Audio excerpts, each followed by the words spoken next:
I'm going to talk about something rather different. I'm going to talk about lifestyles, essentially. So, what am I doing wrong? Next slide, please.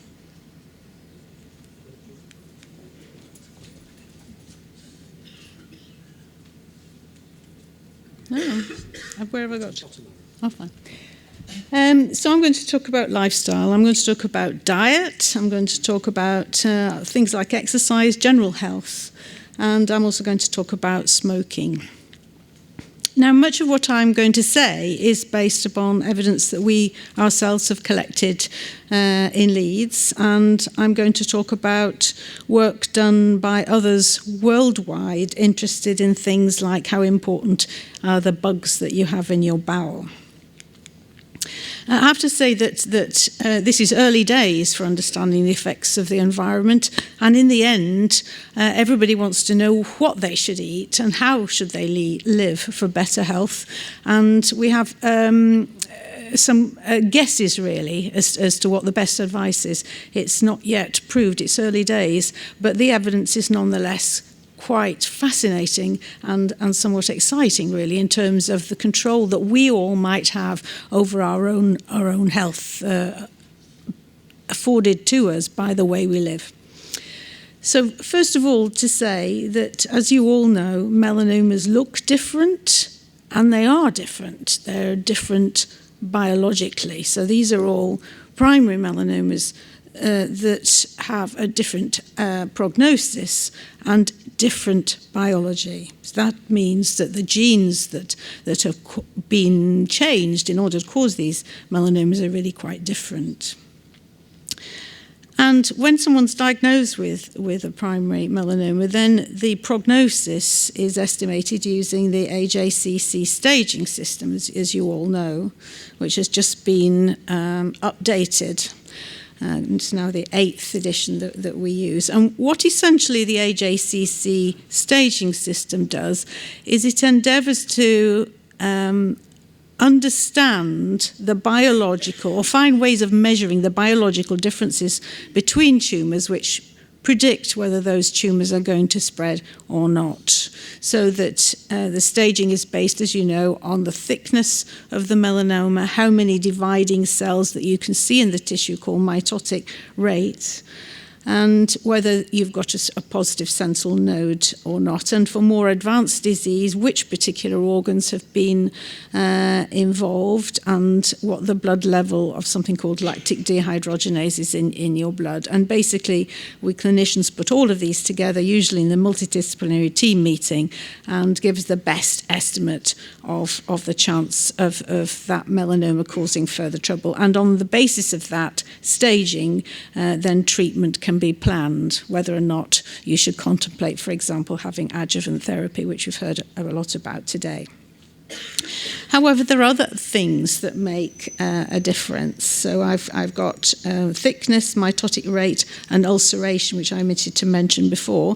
The number of immune cells that you have in your tumour, which we call tumour-infiltrating lymphocytes, is also important. It's not part of the AJCC because it's actually quite difficult to standardise how they're measured, but it is nonetheless the less important.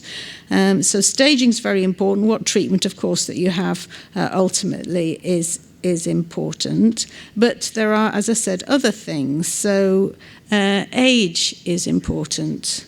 So the immune system is stronger when you're younger. And so on the whole, people getting older have a weaker immune response to their melanoma. So age actually has an effect. And sex has an effect in that women do better than men at all ages or all stages in terms of the risk of their melanoma coming back. And we think that both of those things, to do with age and to do with sex, may be related to the immune response that the body itself generates against the melanoma. And so what I've said is that the number of immune cells that you can see in the tissue is important, the TILs, I've said that age is important. I've said that sex is important. And these all point to the importance of the immune response to melanoma, which is really there or not the minute you're diagnosed with primary melanoma. And so this also predicts response to immunotherapy, at least to some degree. So we've seen this slide repeatedly so far, the checkpoint therapy blockade slide, and actually the number of immune cells, as I said, that you can see in the tumour plays a role in determining response. So the immune responses to your cancer are very important. And so we need to understand what those immune responses are, and we have to understand whether lifestyle modifies those immune responses, because potentially then that's something we can change.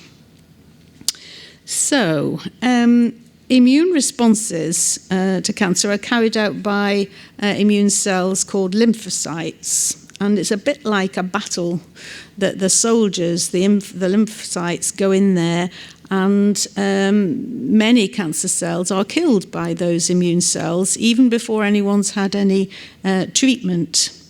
And those cells behave a little bit like soldiers in a battle. In other words, if they go in there and kill the cells straight away, then they're very helpful in terms of outcome. Before I talk about lifestyle, I want to use the next slide to illustrate a sort of concept, and that is that if we go back to this one, if we say that immune cells are good, they go in there and kill cancer cells, they're not always good. Sometimes, if the war goes on and on and on, like trench warfare in the First World War, you get a lot of damage to the surrounding tissues. And actually, sometimes the inflammation in a cancer actually makes the cancer grow faster. It's not always good, this immune response. It depends on the type of that immune response. And a team of scientists in Oregon, the USA, led by someone called Lisa Coussens, has done a lot of work trying to understand that. And she says she illustrates it this way. She says, sometimes inflammation's good. That's where your toy soldiers are going and destroying your cancer cells quickly. And sometimes it's more like World War I trenches. The inflammation keeps going on, and actually then that's harmful.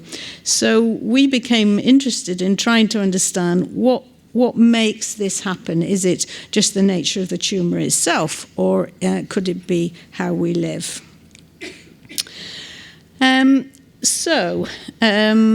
What aspects of general health or lifestyles might modify immune responses? Well, first of all, your inheritance probably has an effect. There's not much you could do about that, but basically it's thought likely that people vary in how able they are to mount an immune response. We know that genetics is responsible for what we are like, at least a good degree of what we're like. So it's not surprising that we believe that it plays a role in how effective our immune systems are also.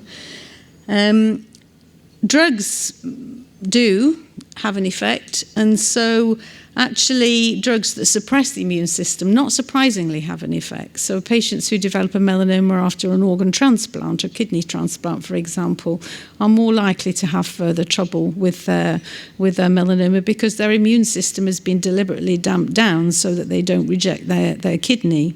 But it's quite possible that there are other drugs that are beneficial. And so actually, I'm not going to show you that today, but we have unpublished data that if you're on statins, for example, then that helps. That helps reduce this damaging inflammation in your cancers and may improve outcome. So drugs that you take are important, and we're trying to do studies to look at these different drugs, because then we can advise patients what's the best drug to take for whatever condition these are being prescribed. There are some medical conditions that we know are associated with chronic inflammation. And these are things like diabetes, and people who smoke or who have cardiovascular disease tend to run at a generally higher level of inflammation in their blood. And we were interested to see, it was important to know whether that had an effect on that battle between the immune cells and the cancer cells. And we wanted to know about smoking, because smoking is a potent way of producing bad inflammation, like grumbling World War I type of inflammation. And we wanted to see whether diet would have an effect. I mentioned the bugs in your gut, and lots of articles about this now can be read in the newspapers all the time. And they're based on the observation that actually there are more bugs in your bowel, all of our bowels, than there are more bugs. Oh dear, what am I doing here?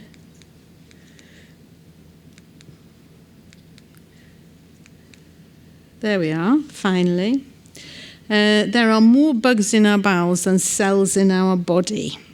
In other words, we live, we call it in symbiosis. These guts, bowels, they like us, they eat our poo or they eat our food. And we like them because if they're healthy bugs, they help our general health.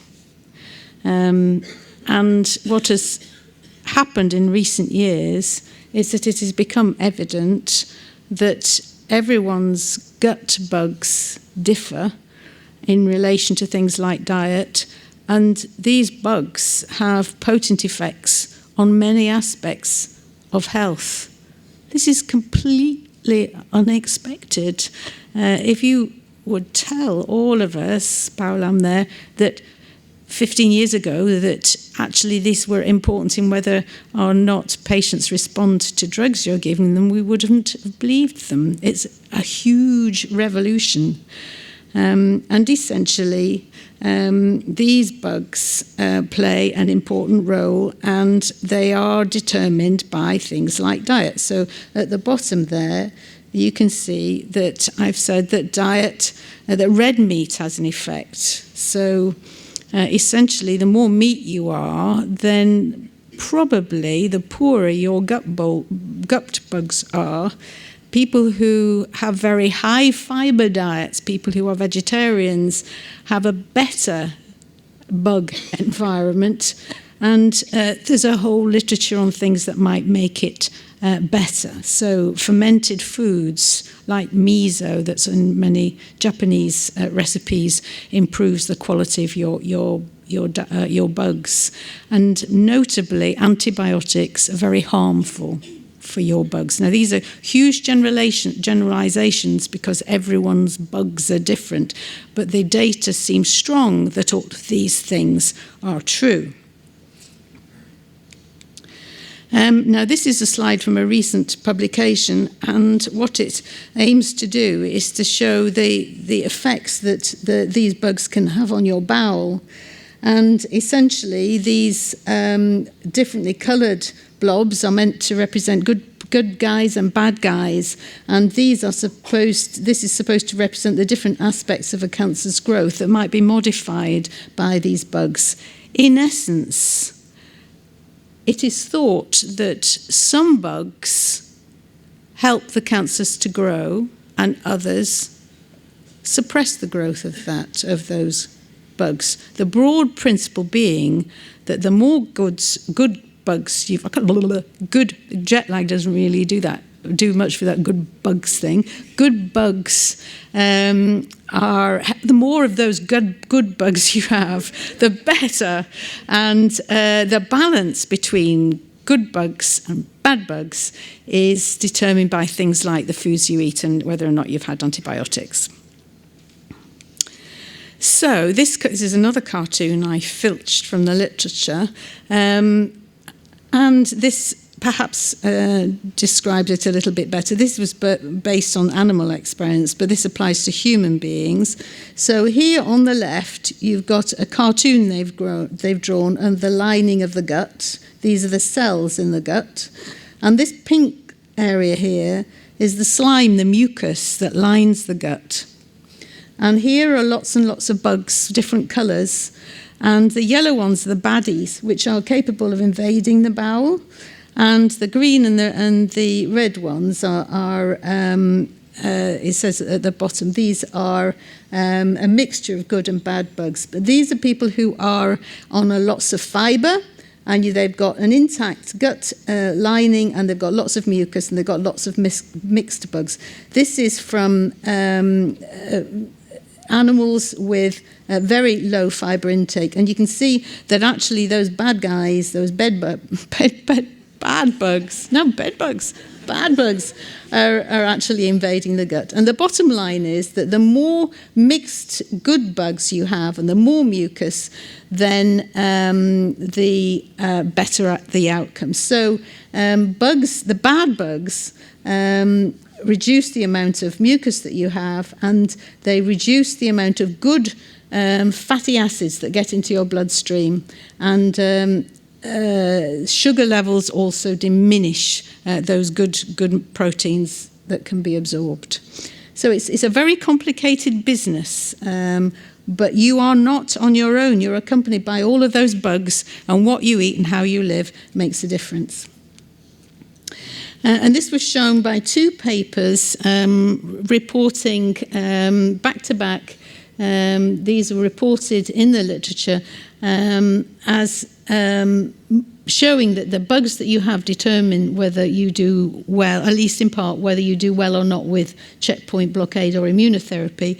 And what I've outlined here is that devastatingly, they showed that people who were on immunotherapy were much less likely to respond to their drugs if they had concurrent antibiotics during the course of their treatment, which is astonishing.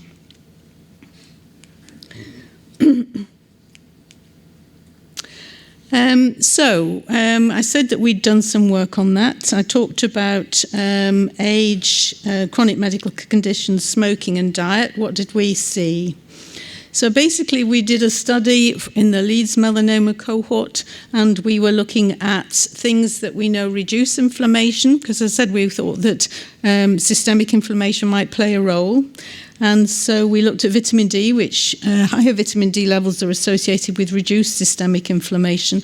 We looked at smoking, because that's associated with increased inflammation. And we looked at these medical conditions here, because those are also known to be associated with systemic inflammation. And what we could see is that these factors, diabetes, still smoking, at the time of diagnosis were associated with a worse prognosis, and vitamin D was associated with a better prognosis. So these data suggested that vitamin D was important for this, and it was also important with respect to smoking.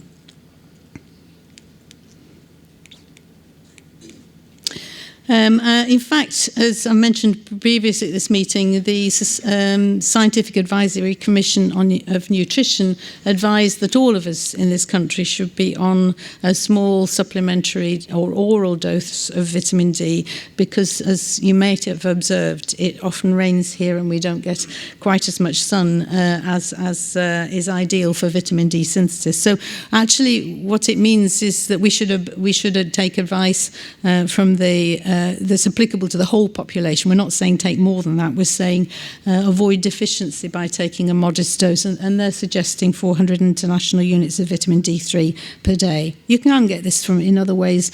I get it from my Special K, because they spray vitamin D on Special K, provided it's not got red berries in it, and then it doesn't have vitamin D sprayed on, which is one of the quirks of the necessity, that lead to the necessity to read the packets. And then finally about smoking. Basically, we've done some work with tumour samples, and we used computer analysis, as mentioned before by Professor Middleton, to classify the tumours on the basis of whether they have lots of immune cells, intermediate amounts of immune cells, and not very many immune cells. And then we looked, these are the traces we get from that.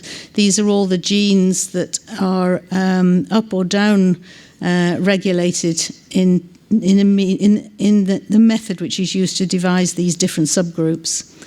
And when we looked at smoking, what we saw was that this is the effect on survival for smoking, but actually what we saw was that effect was very much greater for individuals with a strong immune response. So somehow the smoking was reducing the effect of that strong immune response. And this was published in February, and it had quite a bit of publicity. And one of the questions that people asked were, well, what about vaping? Because you get a lot of nicotine in vaping. And the answer is we don't know whether this is due to nicotine or smoking themselves. And actually, vaping might potentially be as bad as smoking. We simply don't know as yet. We need to do some more research. So then, in summary, then what we're saying is that, and actually, when I forget to mention this here, that what this shows is that it's complicated because it's showing that the effect of smoking differed according to the sort of melanoma that you had. So when we're trying to understand the effect of the environment, you have to take into account your sort of melanoma. It's a very complicated study, very complicated interaction, and that's why we need very big studies to address these things. And actually that also reminds me of what Professor Middleton said, because what we're going to try and do is build very large samples of patients to try and understand this very complicated interaction in the next little while. So in summary then, I've talked about the different tumours that you can see. I've talked about immune responses being crucial in determining first whether melanoma comes back and then whether it responds to immunotherapy. And I've said that it's very important to understand that complicated interaction. I've said that it's important to avoid shortage of vitamin D. And I've said that I haven't shown you that evidence of why we think it's important. The advice, nonetheless, is that modest supplementation is helpful, but we don't think that very high doses of vitamin D are necessarily helpful. I think we should just stick to modest doses. And smoking is associated with a poorer outcome. And therefore, if it's possible to stop smoking after a diagnosis, that's very advisable. I've said that we know from the effects of antibiotics on survival, and we know from the data on bugs in your gut that diet is very important, and therefore the end of this talk is to say, well, what then should you do after a diagnosis? And I think I would say you should do what we all should do, and that is regular exercise. Now, I haven't shown you the data, but there's a lot of data that shows that regular exercise cuts down inflammation in your bloodstream and is good for you in general health terms. I would say don't smoke or vape if you can. And I would say that taking a diet that promotes the good bugs in your gut, that is low meat, high vegetables, low sugar diet. And the good news is that some foods like modest amounts of dark chocolate, sugar-free yogurt, blue cheese, these are good for those good guys in your bowel. Avoid vitamin D deficiency. And if somebody has a disease that might require treatment with some other drug, then you've got to think very carefully about whether ask your doctor, your melanoma team, whether it's advisable to take that drug. And this is an example of the sort of thing I eat, and that is a vegetable diet, which is nonetheless very good. And I think the advice suggests that actually most of us should be doing that, especially perhaps after a diagnosis of cancer, or before that, if you can do it that way. So your families, this is a good diet for them. Thank you.